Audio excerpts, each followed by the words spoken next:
በልክና በመጠን እንኑር ነው ዓላማው። አትልበሱ አይመርባችሁ ያልኩ አይደለም። በልኩ አንተ ከተገቢ በላይ ትመገባለህ። አትልበሱ አይድመቃችሁ አታጊጡ ማለት ግን አይደለም። ደሃውን አስቡት ማለት እንጂ የምር ክርስቲያኖች አይናችሁን ገልጣችሁ ካያችሁ ትርፍራፊ እንኳን ለድሆች መሰጠት አቆሟል። 4 ኪሎ ሜትር ትችላላችሁ።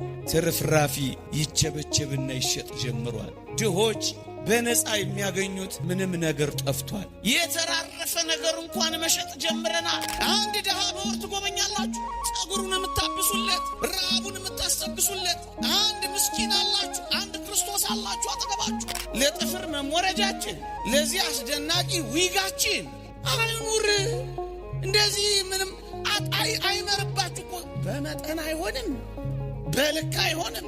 እግዚአብሔር ይወደዋል ይሄን ያህል ብዙ ሰውነታችንና አካላችን ላይ ኢንቨስት ማድረግ።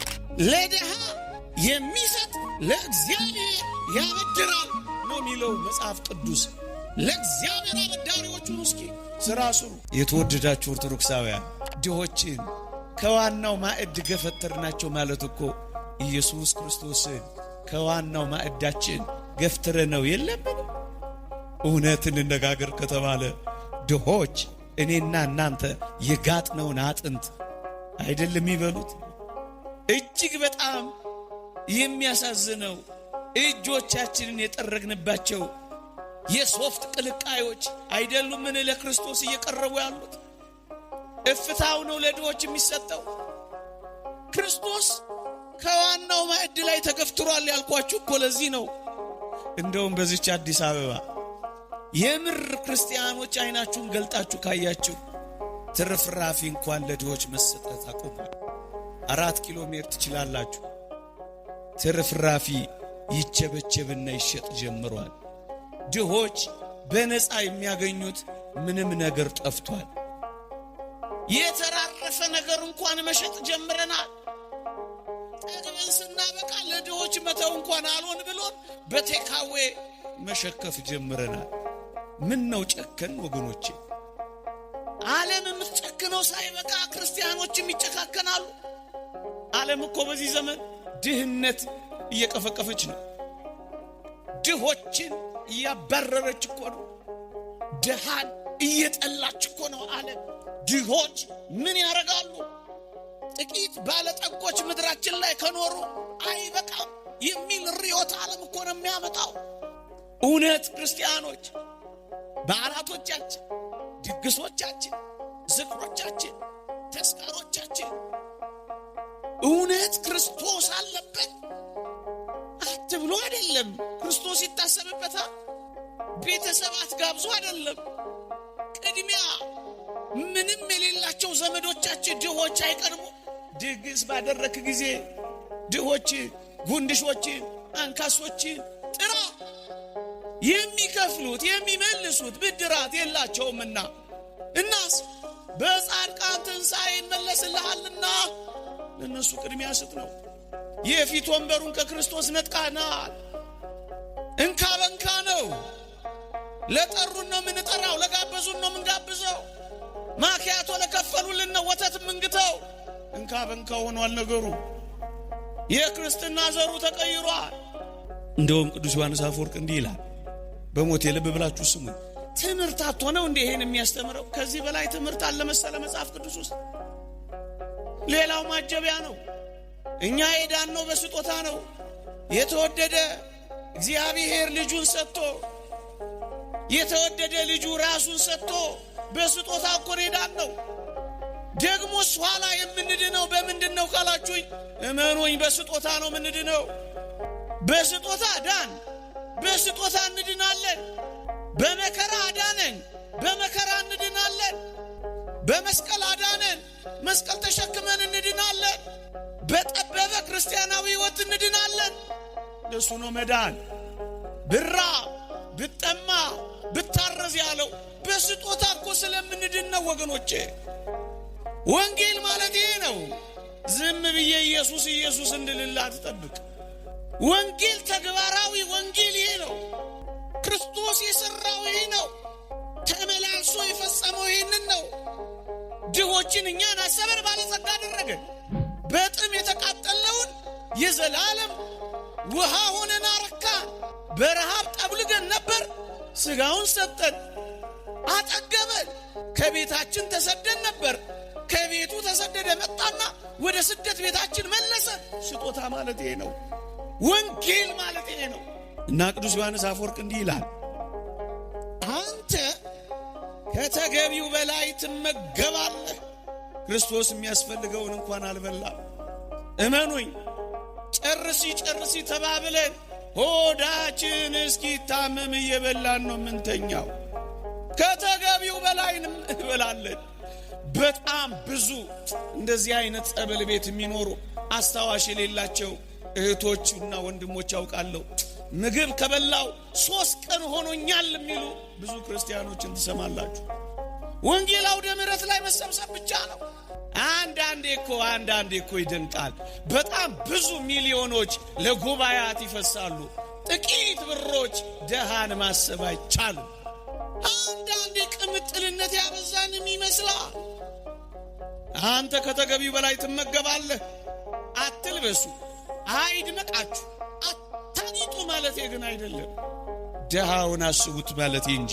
እንዲህ ይላል፣ አንተ ከተገቢው በላይ ትመገባለህ። ክርስቶስ የሚያስፈልገውን እንኳን አልበላም። የተለያዩ ኬኮችን ትበላለህ፣ እርሱ የደረቀ የዳቦ ቁራሽ እንኳን አልበላም። አንተ የተጣራ የወይን ጠጅ ትጠጣለህ፣ ነገር ግን እርሱ ቀዝቃዛ ኩባያ ውሃ እንኳን አልሰጠው። አንተ በለሰለሰና በተለበጠ አልጋ ትተኛለህ፣ ነገር ግን እርሱ በውጭ ሆኖ በቁር ያልቃል። አንተ ለክርስቶስ የሆኑትን ገንዘቦች ሁሉ ጭርስ አድርገው ወስደሃል ይላል። አዲስ አበባ ውስጥ በክረምት የሚሞቱ ሕፃናት ቁጥር የትየለሌ ነው። ስታቲስቲክሱን ተመልከቱ። ውርጩ፣ ጎርፉ፣ ቁሩ መቋቋም አቅቷቸው ቤንዚል እየሳቡ ያበዱ ሕፃናት እዚህ ውጭ ታገኛላችሁ። እንደዚህ ዘመን ክርስቲያኖች ግፈኞች አለ። አንድ ደሃ በወር ትጎበኛላችሁ፣ ጸጉሩን የምታብሱለት፣ ራቡን የምታስተግሱለት። አንድ ምስኪን አላችሁ፣ አንድ ክርስቶስ አላችሁ አጠገባችሁ።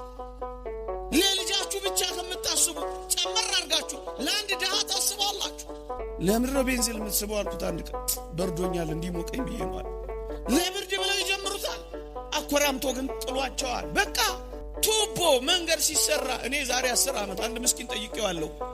ምንድነው ደስ የሚል?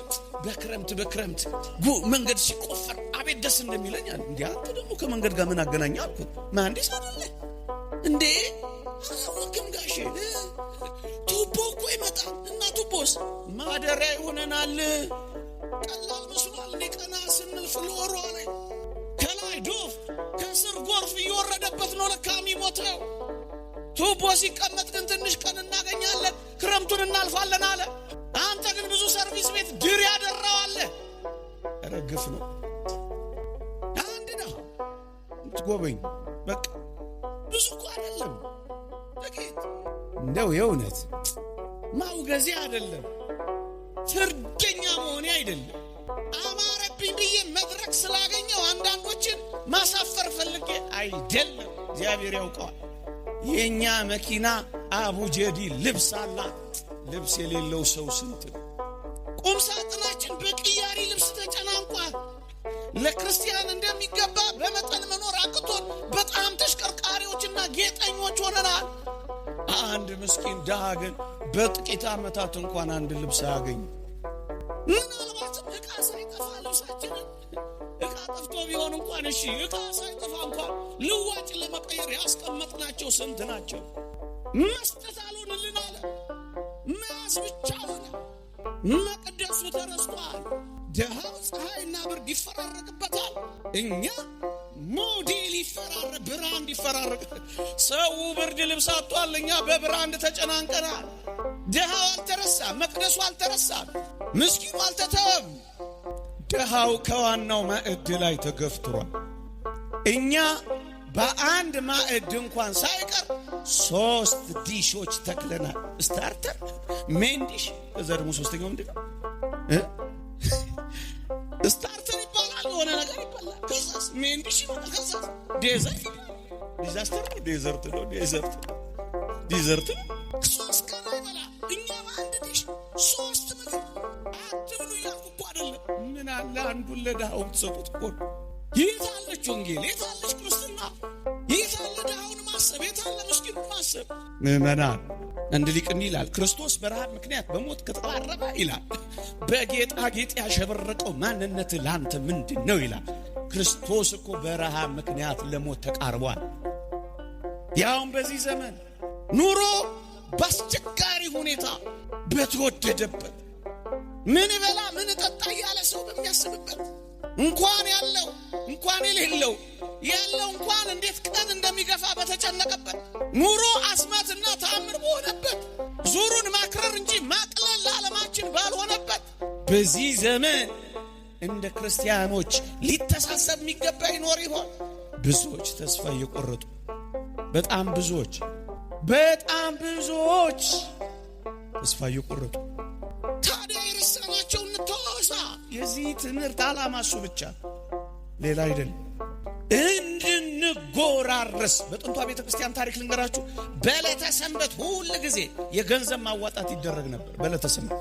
ከዚያስ ለድሆች ይከፋፈል ነበር። የገንዘብ መዋጫችን የት አለ? የለም።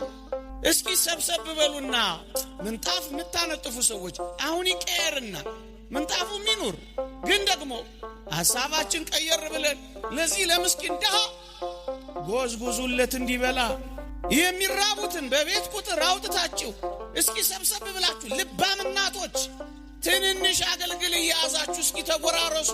ልባም ወጣቶች እስኪ ይህንን አድርጉ። ተዉት። ለድሃ የሚሰጥ ለእግዚአብሔር ያበድራል ነው የሚለው መጽሐፍ ቅዱስ። ለእግዚአብሔር አበዳሪዎቹን እስኪ ሥራ ስሩ። ክርስቶስ በረሃብ ምክንያት ለሞት ከተቃረበ የኛ መሽቀርቀር ምንድነው? በልክና በመጠን እንኖር ነው ዓላማው። አትልበሱ አይመርባችሁ እያልኩ አይደለም። በልኩ በመጠን ኑሩ አይልም ወንጌላችን? በመጠን ሁለት እግሮች የሉህምን? ሂድና ጠይቅበታ። ሁለት አይኖች እኮ አሉ። ሂድና የታመሙትን ጎብኝበታ። ቢያንስ አንድ ጣራ እኮ አለ፣ አስጠልልበታ። ገንዘብ ባይኖርህ ምትሰጠው ብልጽግና ባይኖርህ እግር አለ፣ ጎብኝበት። አይን አለ፣ እይበት። ጸሎት አለ፣ ስጠው። ፈቃድ አለ፣ ፈቃድህን መጽውተው። ወገኖቼ ሀብት የሚባለው ምንድነው? በኪስ የሞላው ብቻ፣ በቦርሳ የታጨቀው ብቻ፣ በጎተራ የተከተተው ብቻ፣ በአካውንት የተቀመጠው ብቻ እሱ ብቻ አይደለም ሀብት። እና ሌላ ሀብት ምንድነው? ሌላ ሀብትማ ምንድነው? በጉልበታችሁና በወዛችሁ ተንከባከቧ። እውነተኛ ክርስቶሳውያን መሆን የምትፈልጉ፣ እንደ ቅዱሳት አንስት እህቶች መኖር የምትፈልጉ፣ እግዚአብሔርን በዚህ ሕይወት ማክበር የምትፈልጉ በጉልበታችሁ ልብሳቸውን እጠቡላቸው። በሳምንት አንድ ቀን ሄዳችሁ ቤታቸውን አጽዱላቸው። ፀሐይ የማይሞቁትን አሙቋቸው። ተባያቸውን አራግፉና ለሥጋው ደሙ አብቋቸው። ነጭ ልብስ አልብሷቸው። ስራችሁ ይሄ ብቻ ይሁን። ገንዘብ የለሽም፣ ጉልበት አለሽ። ይህ ሀብት እኮ ነው፣ የተጸጋ እኮ ነው ወገኖቼ። ጉዳይ አስፈጽምላቸው። ባንክ ቤት ሄደው መፈረም ሲፈልጉ ጎትታ አግዛቸው። ሀብት ማለት እኮ ይሄ ነው። ኦርቶዶክሳውያን በዚህ ዘመን ቤት ሞልቷቸው የሰው ረሃብ የያዛቸዋሉ። ሰው የናፈቃቸው ገንዘብ ይቆረጥላቸዋል፣ ወላጆቻቸው ግን አያዋቸው። ሰው የራባቸዋሉ፣ ተጠርቅሞባቸው የሚኖሩ ትልልቅ ህንፃ ውስጥ የሚኖሩ ጎብኛቸው። መብል ሞልቷቸው ፍቅር የራባቸዋሉ፣ ጸብ የከበባቸው። ሴጣን ፍቅር ያስተዋቸው ያጠላላቸው። እንዴት ክፉ ዘመን እንደሆነ የተወደደች አመጣ የወለደችን እናት ያጣላቸዋል። ፍቅር ስጣቸው። የሚያወሩት የሚተነፍሱት ይፈልጋሉ። ጆሮ ስጣቸው። እኮ ምጽዋት ነው ወገኖቼ። እፍኝ ጥሬ ሞልቷቸው አስታዋሽ ልብ የተነፈጋቸዋሉ። ይህን ልብህን ስጣቸው፣ አስታውሳቸው። 2 ዲናር የለም ሞልቶ ለምንድን ነው ሌሎቹንም እንዴ አታውቅም? እንደ አውሮፓውያን ለውሻ እኮ በአመት $8 ቢሊዮን እኮ ነው ለውሻ ምግብ የሚያወጡት። ታዲያስ እነሱን ወቀስ እሺ፣ እኛስ ለተኩሳችን፣ ለጥፍር መሞረጃችን፣ ለዚህ አስደናቂ ዊጋችን አይኑር። እንደዚህ ምንም አይመርባችሁ እኮ። በመጠን አይሆንም፣ በልክ አይሆንም። እግዚአብሔር ይወደዋል ይሄን ያህል ብዙ ሰውነታችንና አካላችን ላይ ኢንቨስት ማድረግ፣ ትልቅ ፋብሪካ መገንባት እስኪመስል ድረስ። የእግዚአብሔር ቃል እንዲህ ይላል፣ እግዚአብሔርን እንፈራለን ለሚሉ ሴቶች እንደሚገባ መልካም በማድረግ እንጂ በሹሩባና በወርቅ ወይም በእንቁ ወይም ዋጋው እጅግ በከበረ ልብስ አይሸለሙ ይላል እግዚአብሔር ቃል። መሸለም የሚፈልጉ ሴቶች በክርስቶስ ሙዑዛት ይሁኑ። ክርስቶስ ሽቷቸው ይሁኑ። ኤሌምኒጦስ ሊቁ እንደተናገረው በክርስቶስ መዓዛ ምዑዛት ይሁኑ እንጂ በሽቶችና በቆዳ ቅባቶች አይሁን ይላል። ደሃው በልቶ እንዲወዛ አድርጊው፣ አንቺም ደግሞ ከዚያ የተረፈውን በመጠን ሲሆን ፍጹም የሆነውን አኗኗር፣ ካልሆነ ደግሞ በመጠን ሲሆን ወንጌል ላይ የተጻፈውን ለመፈጸም በመጨከን፣ ካልሆነስ በመጠን በወርቅ በእንቁ ዋጋው እጅግ ውድ በሆነ ልብስ አይሸለሙ።